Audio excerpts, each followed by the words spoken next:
Pessoal, a paz do Senhor, mais uma vez estamos aqui para compartilhar com vocês a palavra de Deus. Mais uma vez hoje vamos estudar sobre a doutrina dos anjos, na nossa terceira aula. Mas antes de tudo, eu quero pedir à missionária Valéria que esteja orando por todos vocês e pedindo que Deus nos abençoe e nos guarde. Deus querido e santo, queremos te agradecer por mais esse momento nas nossas vidas. Obrigado, Senhor, pelo teu cuidado, pela tua proteção. Ó Deus, nesse momento nós queremos louvar e agradecer o teu nome. Estamos aqui, Senhor Deus, para aprender da tua palavra, te louvar e falar aos nossos corações, Senhor, nessa noite. Aquilo que tu queres, Senhor,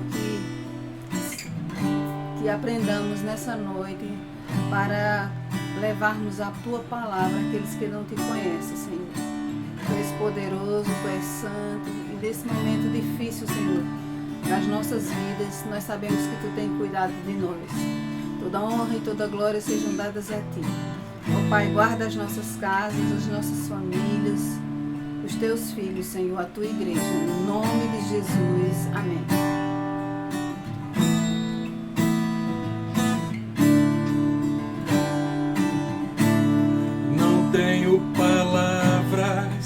Agradecer tua bondade,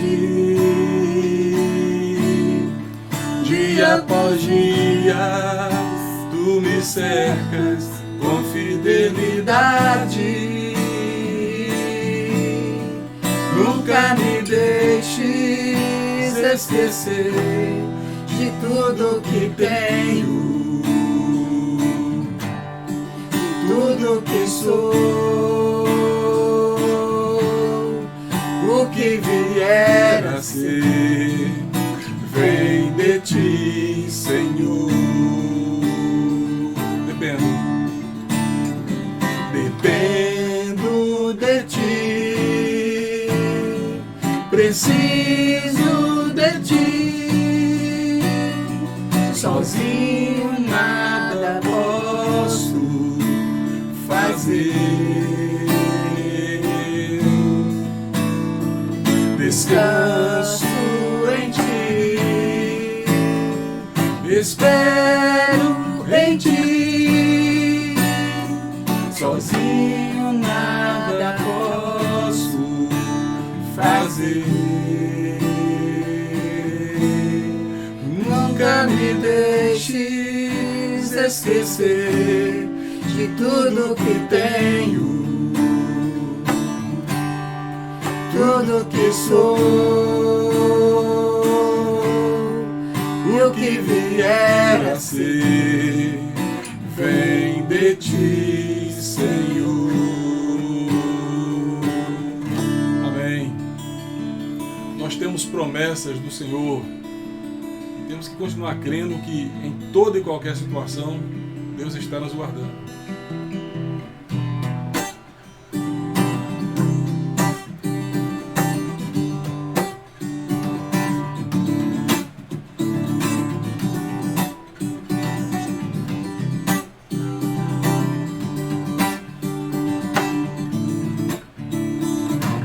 Se tentam destruir-me, zombando da minha fé, e até tramam contra mim.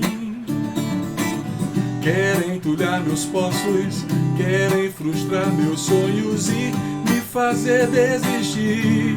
Mas quem vai apagar o selo que há em mim? A marca da promessa que Ele me fez. E quem vai me impedir?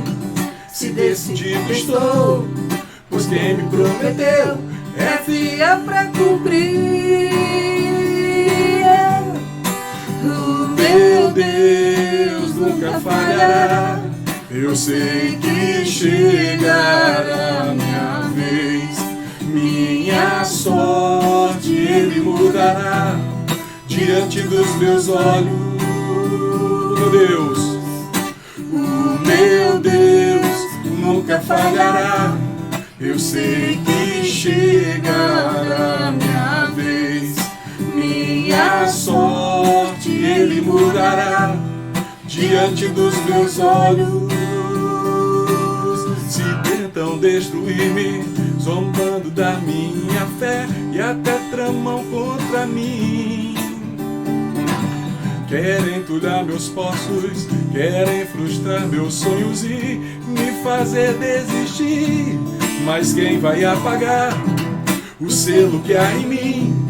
A marca da promessa que Ele me fez. E quem vai me impedir? Se decidido estou, pois quem me prometeu é fiel pra cumprir. O meu Deus nunca falhará. Eu sei que chegará minha vez. Minha sorte Ele mudará diante dos meus olhos, meu Deus. O meu Deus nunca falhará. Eu sei que chegará minha vez.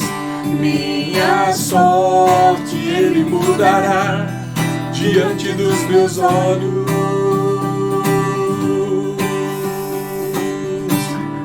Amém, amém, glória a Deus.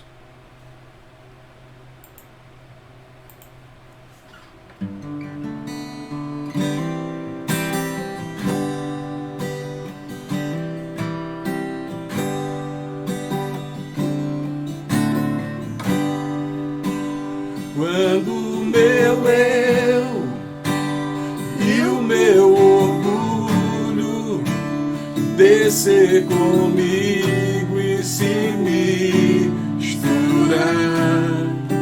como as águas do rio, então subirei como Naamã curado. Eu abro mão de tudo que sou, só pra te servir, ó meu Senhor. Eu abro mão de tudo que sou, só pra te adorar, Senhor. Senhor, quebra o meu orgulho. Eu quero descer e mergulhar nas águas do teu amor. Me purifica, eu quero ser limpo como Naamã no teu poder. Mais uma vez, quando o meu eu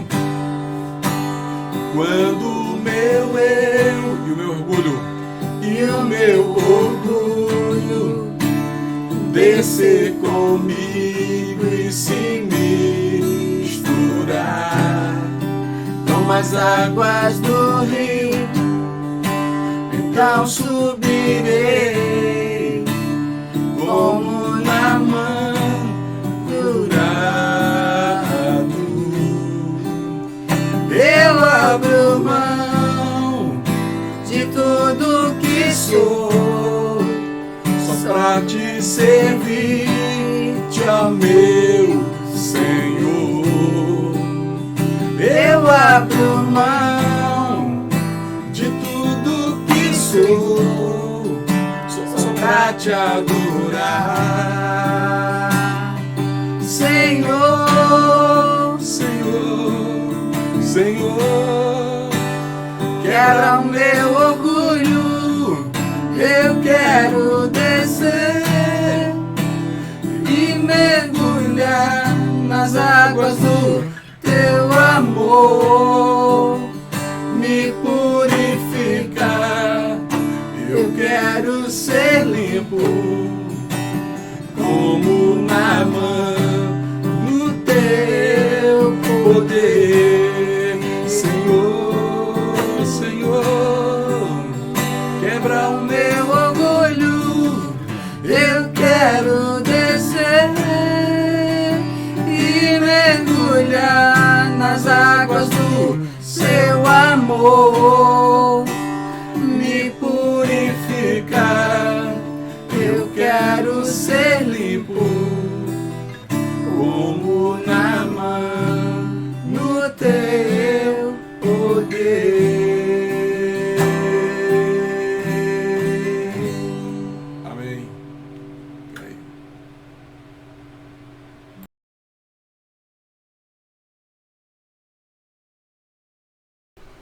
Olá pessoal, mais uma vez nós vamos dar continuidade ao estudo que começamos há 2 semanas atrás. Hoje vamos introduzir a terceira aula acerca da doutrina dos anjos. Já falamos sobre quem são os anjos, tratamos também acerca das suas atividades, das suas categorias, de como eles atuam. E hoje nós vamos entrar num assunto muito interessante que diz respeito à queda de Lúcifer e aos anjos maus. Então, no estudo da doutrina dos anjos, esse tema ele se posiciona como um tema muito importante. Mas antes de entrar no estudo desse assunto, eu quero responder uma pergunta que foi feita na aula passada por uma das pessoas que estavam assistindo a nossa aula pelas redes sociais. A pessoa perguntou: Pastor Josias, os anjos são seres racionais? Eles têm a capacidade de tomar decisões? Eles possuem livre-arbítrio? A resposta é sim. Os anjos, eles foram criados por Deus com a capacidade de fazerem escolhas. Os anjos possuem livre-arbítrio. Os próprios anjos decaídos fizeram uma escolha quando se aliaram a Satanás e se rebelaram contra Deus, sendo mais tarde expulsos dos céus. Então, tanto os anjos como nós, homens, somos criados com a capacidade de livre-arbítrio. Nesse aspecto, nós podemos fazer escolhas que correspondam aos propósitos e interesses de Deus, ou também podemos nos afastar dos referenciais que Deus estabelece para cada um de nós. Bem, pessoal, a gente vai começar o nosso estudo sobre a nossa terceira aula, que trata da queda de Lúcifer. Primeiro vamos examinar alguns textos bíblicos que revelam quem era Lúcifer originalmente e o que aconteceu com ele após a sua queda. A Bíblia diz que Deus criou Lúcifer originalmente como um anjo muito poderoso, inteligente. Ele era o líder entre todos os anjos. Lúcifer na Bíblia significa aquele que brilha.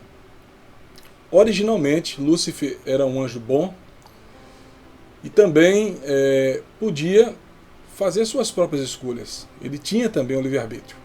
A Bíblia deixa, vamos dizer assim, entrever uma história chocante nas suas narrativas de uma rebelião contra Deus que ocorre muito antes da raça humana existir. Então a queda de Lúcifer possivelmente ocorreu antes da criação do homem.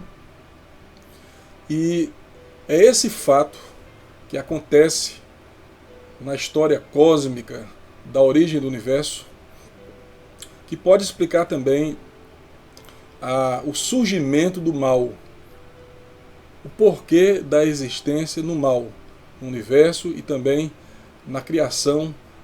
Então, a queda de Lúcifer, ela explica por que é que nós vivemos num mundo que é tão atormentado pelo mal que existe no dia de hoje, pessoal. Eu gostaria que você abrisse a sua Bíblia no livro de Ezequiel, capítulo 28, do versículo 11 até o versículo 18. E eu vou colocar esse texto para que vocês possam acompanhar. O texto diz assim: O Senhor falou comigo outra vez. Ele disse: Homem mortal, cante uma canção de tristeza por causa do fim que o rei de Tiro vai ter. Eu quero que você atente para esse versículo 12. Observe que essa profecia ela faz referência ao rei de Tiro. Porém, quando nós vamos lendo esse texto, a gente percebe que essa profecia ela faz uso de uma linguagem simbólica. Então, esse rei de Tiro aqui, na verdade, vamos dizer assim, é um simbolismo profético que faz referência, na verdade, a Lúcifer. Você vai constatar isso nos próximos versículos que nós vamos ler. E eu vou explicar por quê. Diga-lhe que eu, o Senhor, Deus, digo isso. Você era um exemplo de perfeição. Como era sábio e simpático. Vivia no Éden, o jardim de Deus, e usava pedras preciosas de todo tipo, rubis e diamantes, topázio, berilo, ônix e jaspe, safiras, esmeraldas e granadas. Você tinha joias de ouro que foram feitas para você no dia em que foi criado, Eu fiz de tudo. Fiz de você um anjo protetor, com as asas abertas. Você vivia no meu monte santo e andava pelo meio das pedras brilhantes. A sua conduta foi perfeita desde o dia em que foi criado. Até que você começou a fazer o mal. Você ficou ocupado, comprando, vendendo, e isso levou à violência e ao pecado. Por isso o anjo protetor eu humilhei e expulsei do monte de Deus, do monte das pedras brilhantes. Você ficou orgulhoso por causa da sua beleza, e a sua fama o fez perder juízo. Então eu o joguei no chão, a fim de servir de aviso para outros reis. Você foi tão desonesto nas suas compras e vendas que os seus lugares de culto foram profanados. Por isso pus fogo na cidade e a queimei completamente. Todos os que agora a olham para você, estão vendo que você virou cinzas. Observem, irmãos, que esse texto de Ezequiel 28, do 11 ao 18, traz uma palavra, como eu disse, que à primeira vista parece ser dirigida ao rei de Tiro. Porém, a linguagem aqui é simbólica.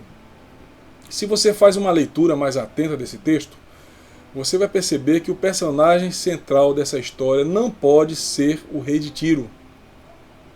Esse texto que nós lemos aqui no capítulo 28, versículo 13, ele diz, por exemplo, que essa pessoa aqui, a quem o texto se refere como rei de Tiro, estava no Éden, jardim de Deus, e era um ser criado. Porém, quando nós lemos o livro de Gênesis, nós constatamos que apenas Deus, Adão, a sua mulher Eva e o próprio Satanás estiveram no jardim do Éden. E, portanto, era impossível Tiro ter estado no Éden. E é por esse motivo que a gente entende que a linguagem é simbólica. Apesar da profecia se referir a Tiro, nós entendemos, na verdade, que esse texto e o seu conteúdo estão se referindo a Satanás, de maneira simbólica. Em Ezequiel também, aqui, 28, 14, 16, o texto diz que a pessoa em questão era um querubim. Um querubim que é um tipo de anjo, conforme a gente estudou nas aulas anteriores. É por causa disso que a gente pode deduzir que a pessoa que está sendo descrita em Ezequiel 28, do 11 ao 18, não é um ser humano, não é o rei de Tiro, literalmente falando. É uma referência simbólica a um anjo que na linguagem profética é caracterizado como um rei terreno. E a gente observa que o foco, vamos dizer assim, de semelhança entre esse rei, que simbolicamente é descrito, esse rei terreno de Tiro, e o anjo, é o problema do orgulho. E foi exatamente o orgulho que derrubou Lúcifer. De acordo com a história, um dos anjos que Deus criou, aparentemente, era um guarda perto do trono de Deus, conforme está aqui no texto que nós lemos, no versículo 14.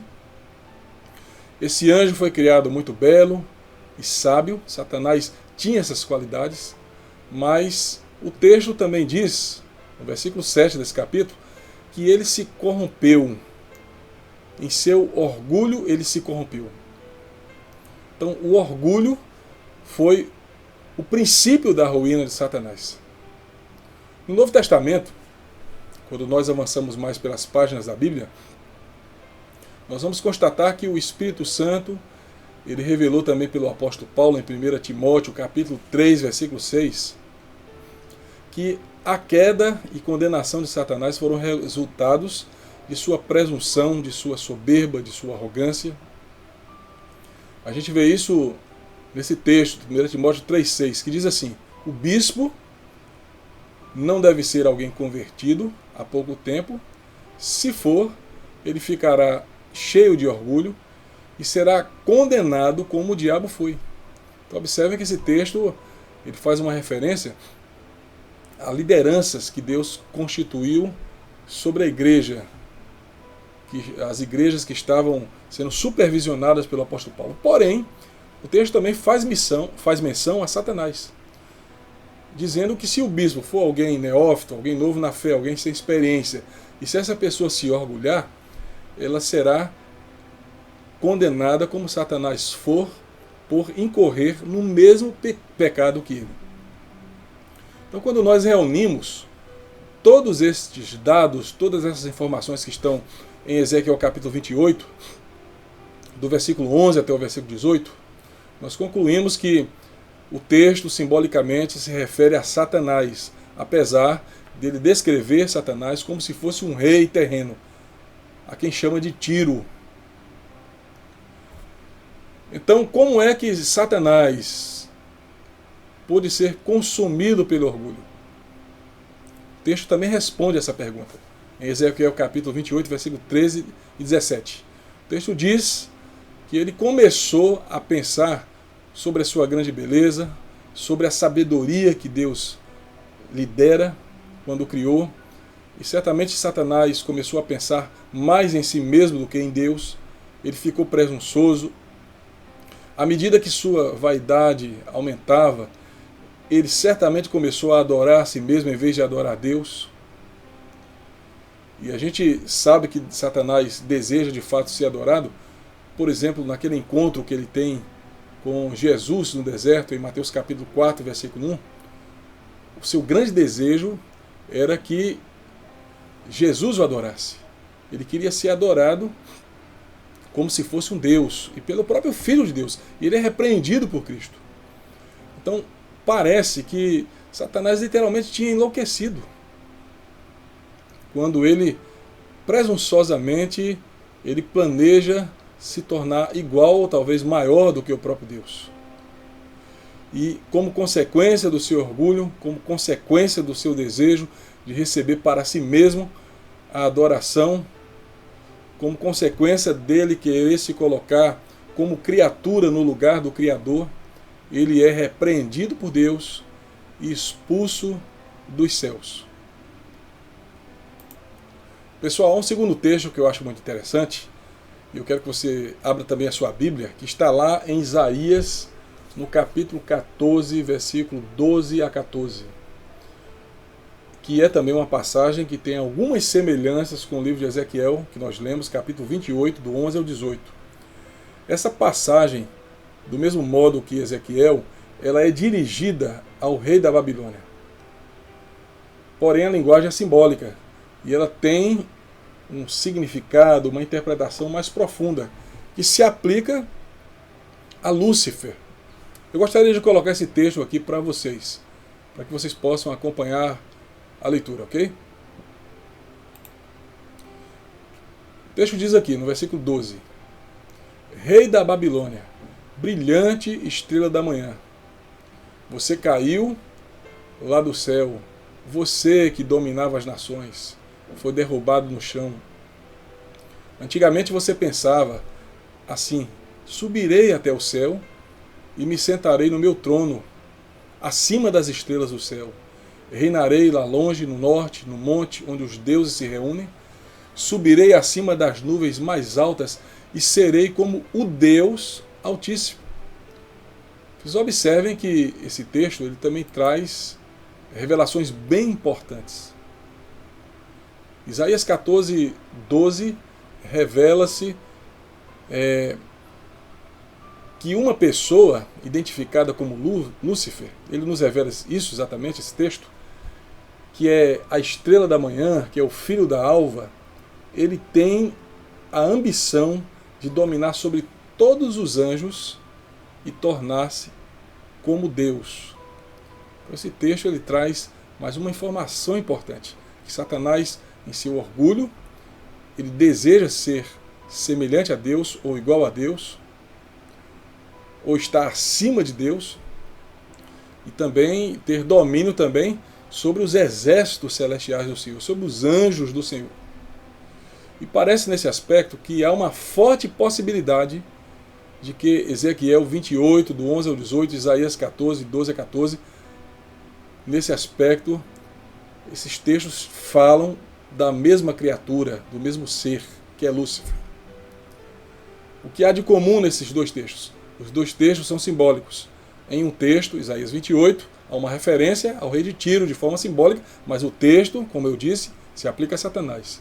Em Ezequiel, em Isaías 14, o texto também é igualmente simbólico, se refere ao rei da Babilônia, porém, em sua simbologia, ele se aplica a Lúcifer.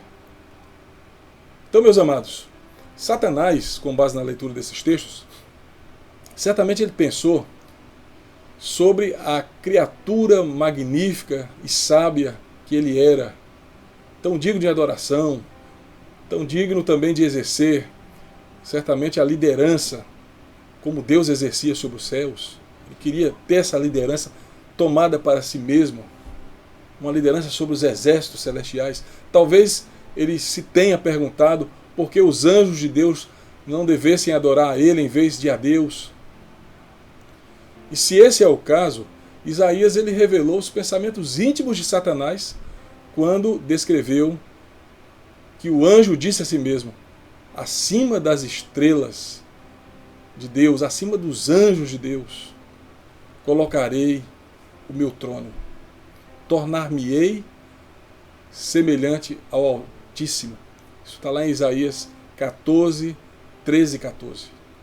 Foi por causa de tudo isso, por causa do seu orgulho, por causa da sua soberba, do seu desejo de querer atrair para si mesmo a adoração, e Deus não divide a sua adoração com nenhuma outra criatura, que Satanás planejou um golpe contra Deus e se transformou num ser motivado por um intuito maligno e rebelde, tentando levar consigo, sob sua liderança, outros seres também celestiais.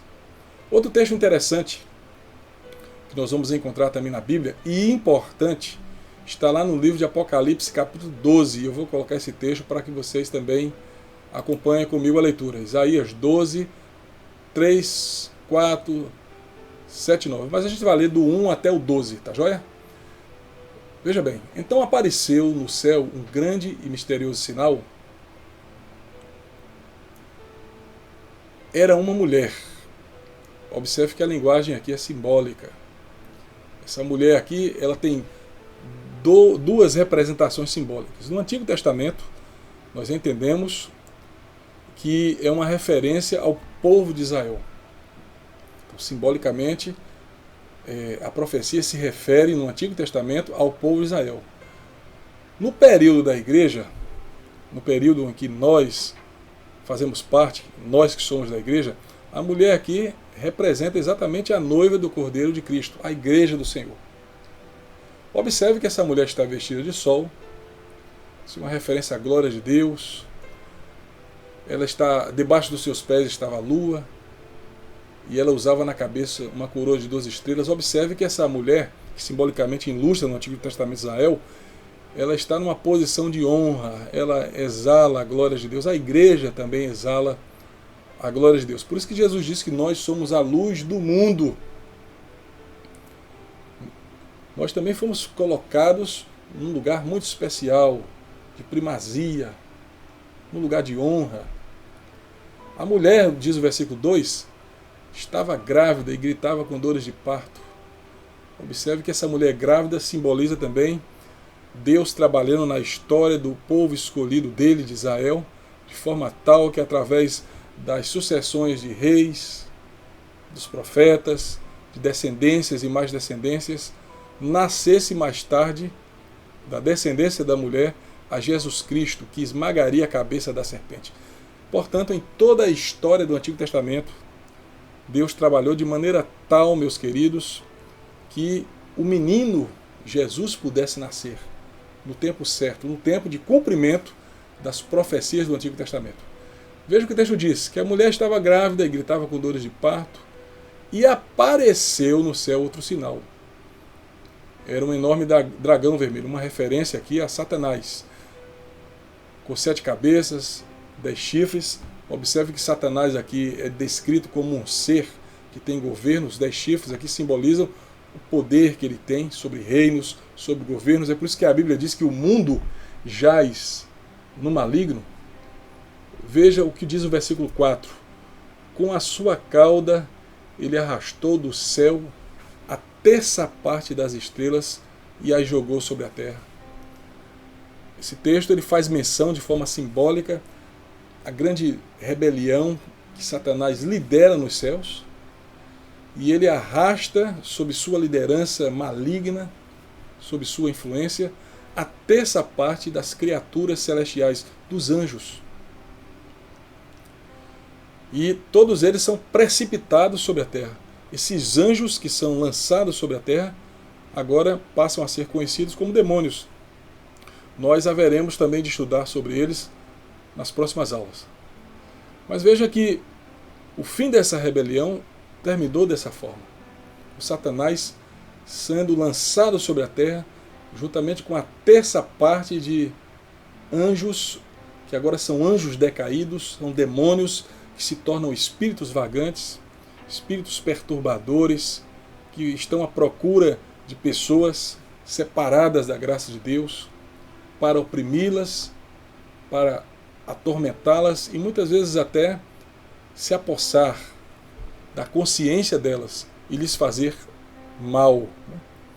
Observe que o versículo 4 prossegue dizendo: depois parou diante da mulher grávida a fim de comer a criança. Esse texto aqui é importante, irmãos, porque além de se referir à queda de Lúcifer, ele mostra de maneira simbólica toda a estratégia, todo o trabalho, toda a investida que Satanás, durante a história do povo de Israel, planejou para frustrar o plano de Deus de trazer Jesus ao mundo. Então Satanás, de todas as formas possíveis, ele atuou de forma tal, com o intuito de impedir que Jesus nascesse, de que ele se tornasse o nosso Salvador.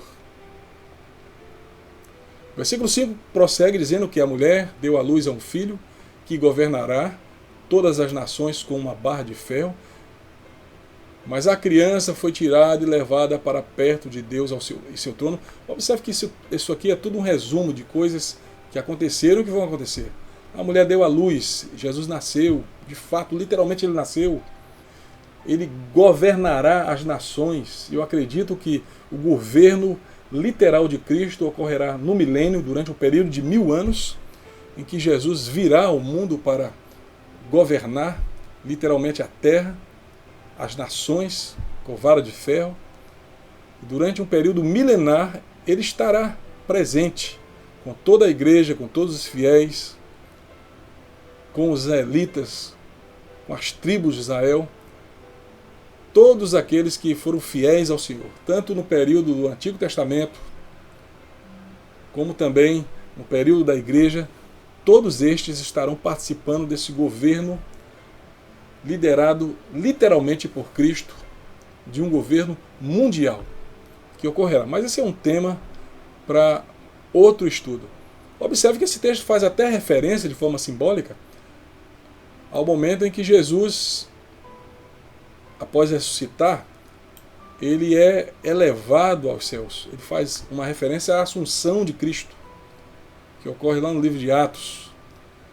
Então, essa criança é tirada, diz o versículo 5, fisicamente de perto da sua mãe e é levada para perto de Deus, do seu trono. Isso literalmente aconteceu. Jesus ele foi levado para perto do Pai e ele deixa conosco o seu Espírito, o Espírito da promessa. Isso é maravilhoso, porque o Espírito Santo agora está com a igreja aqui na face da terra e Jesus Cristo, o Filho, está ali ao lado do Pai, numa posição de honra e glória. E ele foi honrado porque ele foi fiel até o fim. Se fez servo, ao ponto de abdicar de muitas de suas qualidades divinas. Ele não deixou de ser Deus, mas ele se tornou homem, assumindo uma forma de servo. E mesmo sendo Deus, ele não abandonou a sua missão, não abandonou o seu propósito, ele esvaziou-se a si mesmo, não no sentido de abandonar a sua natureza divina, mas no sentido de se humilhar para se tornar homem, e ao se tornar homem, ele age e atua como um servo de uma missão maior que Deus havia colocado em suas mãos. Ele sofre todas as lutas e as angústias do seu ministério, ele morre numa cruz, ele ressuscita, ele é levado aos céus. Nesse aspecto, Jesus agora está separado de forma física da igreja aqui na face da terra, mas espiritualmente ele permanece conosco por meio do seu Espírito Santo. E é importante a gente destacar que em tudo isso que aconteceu com Jesus Cristo, o dragão, a antiga serpente, Satanás, Lúcifer, estava trabalhando ardilosamente e incansavelmente para frustrar os planos do Senhor. Então, irmãos, esse texto ele é bastante abrangente. Veja o versículo 7. O versículo 7, do 7 até, vamos dizer, o 9, ele é, vamos dizer, um parênteses daquilo que está sendo mencionado aqui no versículo 4. Com a cauda ele arrastou do céu a terça parte das estrelas e a jogou sobre a terra. Então, do versículo 7 ao 9, o Apocalipse abre um parênteses, ele detalha esses fatos que ocorreram no céu. Esse momento dessa grande rebelião. Esse é um dos textos mais ricos que nos traz profundas informações de como aconteceu essa grande rebelião nos céus. O texto diz que depois houve guerra no céu. Miguel e os seus anjos lutaram contra o dragão, que combateu junto com os seus anjos. Miguel aqui é citado como um líder dos exércitos de Deus que está em guerra contra os anjos rebeldes que são liderados por Satanás. O texto diz no versículo 8 que Satanás foi vencido nos céus e por causa disso ele e os seus anjos não puderam mais ficar no céu. É a partir desse momento que não há mais lugar para Satanás e nem para os anjos decaídos no céu. O céu não tem mais espaço para eles. E eles são lançados no versículo 9, segundo o versículo 9, fora do céu. Ele que é aquela velha cobra, em outras traduções diz, ele que é a antiga serpente chamada diabo ou Satanás, que leva todas as pessoas do mundo a pecar, foi jogado sobre a terra e os seus anjos também foram jogados com ele. Então o nosso mundo, afetado pelo pecado, passou a ser habitado por estes anjos decaídos. Os anjos decaídos passaram a habitar sobre a face da terra. Passaram a ser seres espirituais que oprimem pessoas, que causam perturbações emocionais, físicas, que trazem doenças também, muitas vezes de origem maligna, ou até mesmo se apossam e se apropriam das consciências de muitas pessoas, que não são lavadas, redimidas e alcançadas pela graça do Senhor. Então, irmãos, esse texto ele é muito importante porque ele faz menção clara à guerra que aconteceu nos céus e à queda de Lúcifer. Bem, como é que os outros anjos se envolveram na rebelião de Satanás? É importante que vale a pena a gente pensar por um momento em como a rebelião de outros anjos aconteceu. A Bíblia nos traz algumas indicações.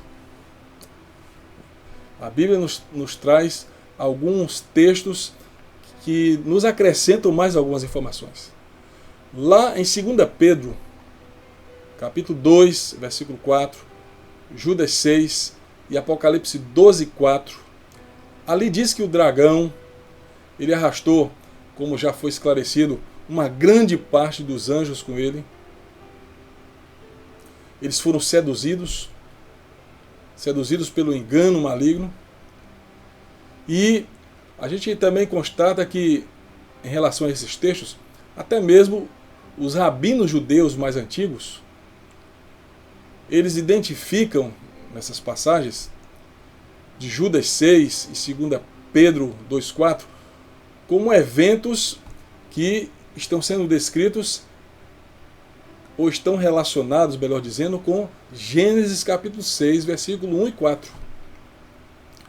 Esses anjos decaídos, estes anjos rebeldes, que são mencionados nesses textos, eles têm relação com Gênesis capítulo 6, versículo 1 e versículo 4. E eu gostaria de ler com vocês esses textos. Bem, pessoal, Judas 6 diz assim: lembrem dos anjos que não ficaram dentro dos limites da sua própria autoridade, mas abandonaram o lugar onde moravam. Eles estão amarrados com correntes eternas, lá embaixo na escuridão, onde Deus os está aguardando para aquele grande dia em que serão condenados. Observe aqui que esse texto de Judas ele faz menção aos anjos decaídos, que foram expulsos do céu, juntamente com Lúcifer. Foram expulsos porque não guardaram sua posição original. Não permaneceram fiéis aos seus deveres originalmente estabelecidos por Deus. O texto diz que eles estão amarrados com correntes eternas lá embaixo na escuridão. Em outra tradução diz que eles estão amarrados no abismo eterno. No grego, a palavra aqui é tártaro. O tártaro é definido como uma região muito profunda no inferno. Literalmente um abismo profundo que está no inferno. Parte dos anjos decaídos, conforme nós lemos em Apocalipse 12, portanto, eles foram lançados na terra, e outra parte desses anjos decaídos, conforme acabamos de ler aqui em Judas, no capítulo 6, eles foram lançados no Tártaro, no abismo profundo. E ali estão aprisionados, aguardando um grande dia futuro em que eles serão julgados pelo próprio Deus por terem abandonado o seu estado original. 2 Pedro, capítulo 2, versículo 14. Também é um texto interessante que eu quero ler para vocês aqui. Pois Deus não deixou escapar os anjos que pecaram, mas os jogou no inferno. Na língua grega, você vai constatar mais uma vez que é uma referência ao Tártaro. E os deixou presos com correntes na escuridão, esperando o dia do julgamento. Então nós concluímos a partir desses textos que entre os anjos decaídos, eu vou novamente enfatizar isso porque isso é importante, entre os anjos decaídos, uma parte deles foi lançada sobre a terra e eles permanecem atuando aqui na face da terra como demônios, é assim que os conhecemos. Os demônios, portanto, são seres espirituais perturbadores, eles atingem os homens e os demais foram trancafiados numa região do inferno, num abismo profundo, que na língua grega é chamada de Tártaro. O Tártaro, portanto, é uma prisão criada por Deus, especialmente para parte desses anjos decaídos. E todos eles, conforme eu disse, todos eles estão aguardando um futuro juízo de Deus. Mas eu disse também que a gente iria fazer a leitura de Gênesis capítulo 6. Alguns autores fazem uma interpretação da qual eu discordo com relação a Gênesis 6. Eu primeiro vou ler o texto, depois eu vou explicar o que eu quero dizer exatamente. O texto diz assim: quando as pessoas começaram a se espalhar pela terra e tiveram filhas, os filhos de Deus viram que essas mulheres eram muito bonitas e então escolheram as que eles quiseram e casaram com elas. Aí o Senhor disse: não deixarei que os seres humanos vivam para sempre, pois são mortais. De agora em diante eles não viverão mais do que 120 anos. Havia gigantes na terra naquele tempo e também depois, quando os filhos de Deus, mais uma vez essa expressão aparece, tiveram relações com as filhas dos homens e estas lhes deram filhos. Esses gigantes foram os heróis dos tempos antigos, homens famosos. Quem são estes filhos de Deus aqui? Seriam anjos? Existe uma linha histórica dentro da própria igreja cristã que tem adotado essa interpretação.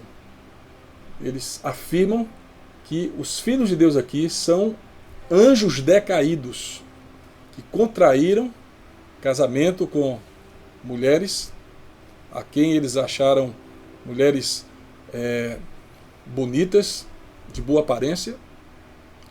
Eles se casam com essas mulheres. Deus limita até o tempo de vida do homem por causa desse fato.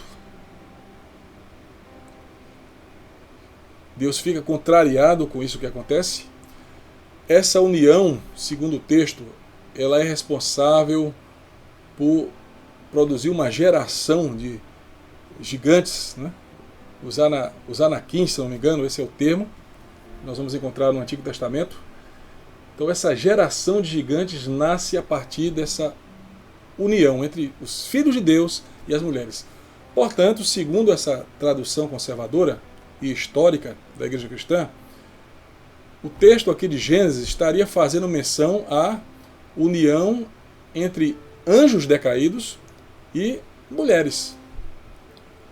Porém, nós temos que discordar dessa interpretação histórica. Por quê? Porque há uma inviabilidade de anjos se casarem com seres humanos.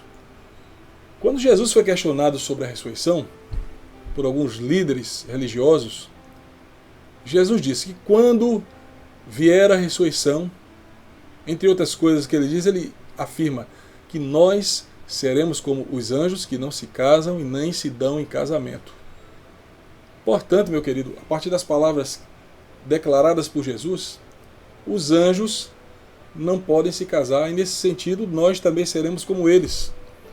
Se os anjos não podem se casar, conforme o próprio Jesus explica, como é que esses filhos de Deus, se fossem anjos, poderiam se casar com mulheres? Como é que anjos decaídos poderiam se casar com mulheres, se Jesus no Novo Testamento está dizendo que nós, que um dia seremos como eles, não poderemos nos casar, assim como eles também não podem? Então essa associação entre os filhos de Deus e Gênesis capítulo 6 é inviável. Eu já tinha até falado algo sobre isso em uma das aulas anteriores, mas eu novamente estou enfatizando esse ponto aqui, porque esse é um tema importante, pessoal. Então qual seria a melhor interpretação? Bem, os filhos de Deus aqui são possivelmente os descendentes de Caim. A descendência de Caim, que possivelmente não foi uma descendência justa, que seguiu os preceitos e ensinos de Deus, ela é mencionada aqui como filhos de Deus que agem com o intuito de se casar com algumas mulheres, e eles concebem filhos com essas mulheres, que se tornam mais tarde esses gigantes que habitam a face da terra. Bem, pessoal, a gente vai seguir um pouquinho e nós temos que enfatizar ainda algumas coisas importantes sobre a queda de Lúcifer e dos anjos decaídos também. Alguém pode perguntar como Satanás pôde pensar, sendo uma criatura de Deus, que poderia ter sucesso em opor-se a Deus. Se ele se levantou contra Deus, se ele se rebelou contra Deus, é certamente porque talvez ele pensasse que poderia ser bem-sucedido. Mas nós encontramos na Bíblia uma resposta até interessante. Do mesmo modo que Absalão, que era filho do rei Davi, tentou derrubar o seu próprio pai, até achando que poderia ser bem-sucedido. Para isso ele fez uso de um método de sedução, ele seduziu o coração dos israelitas, fazendo promessas atraentes. A gente vê isso lá em 2 Samuel capítulo 15, do versículo 3 até o 6. Do mesmo modo também Satanás pode ter feito algo semelhante. Absalão também lançou dúvidas na mente dos israelitas sobre o caráter de Davi. Satanás também pensou em algo semelhante quando certamente tentou lançar dúvidas na mente dos anjos sobre o caráter de Deus. Até porque ele fez isso. A gente vê isso lá no livro de Gênesis capítulo 3, do versículo 3 até o 5. ele também fez isso com o homem. Ele fez isso com Eva no jardim. Tentou lançar dúvidas sobre o que Deus havia dito e sobre a própria essência de Deus. Talvez ele pensou que se conseguisse seduzir os anjos, se conseguisse seduzir ou persuadir anjos suficientes, ele seria bem sucedido na tarefa de liderar essa rebelião nos céus contra o Senhor. Talvez ele pensou que poderia conquistar o reino de Deus se anjos suficientes em número o seguissem. Satanás, irmãos, ele usou a mesma estratégia que foi usada com os anjos que se rebelaram. Ele também usou dessa mesma estratégia no jardim do Éden com o ser humano. Ali no Éden, ele atraiu a Adão, a sua esposa Eva, falou muitas mentiras, ele usou a palavra de Deus de uma maneira distorcida, ele modifica o sentido da palavra de Deus, ele coloca em dúvida as motivações de Deus, ele seduz o coração do homem. Certamente ele fez a mesma coisa nos céus, tentando seduzir os anjos. Quem sabe tendo estado tão próximo ao trono de Deus, Satanás deve ter até entendido no início, observando o comportamento de Deus de uma maneira tão próxima, deve ter entendido muito melhor do que qualquer um de nós o grande coração cheio de amor que Deus tem por todas as suas criaturas. Certamente Satanás havia contemplado que o amor de Deus é imutável. Certamente ele talvez contou com a possibilidade de que por causa do grande amor de Deus por suas criaturas, Deus não usaria a violência para forçar a ele e os outros anjos à submissão, esses anjos que se rebelaram. Mas não foi assim. Não foi esse o desfecho. Se tem uma coisa que Deus não aceita, é dividir a adoração. Nenhuma criatura pode atrair para si mesmo a adoração como tentou Satanás. Deus não tolera isso. É até verdade que Deus não usa muitas vezes de força bruta e nem de violência para conseguir a obediência das suas criaturas. Deus muitas vezes usa do seu amor e nos convence do pecado e da justiça por meio do seu Espírito Santo.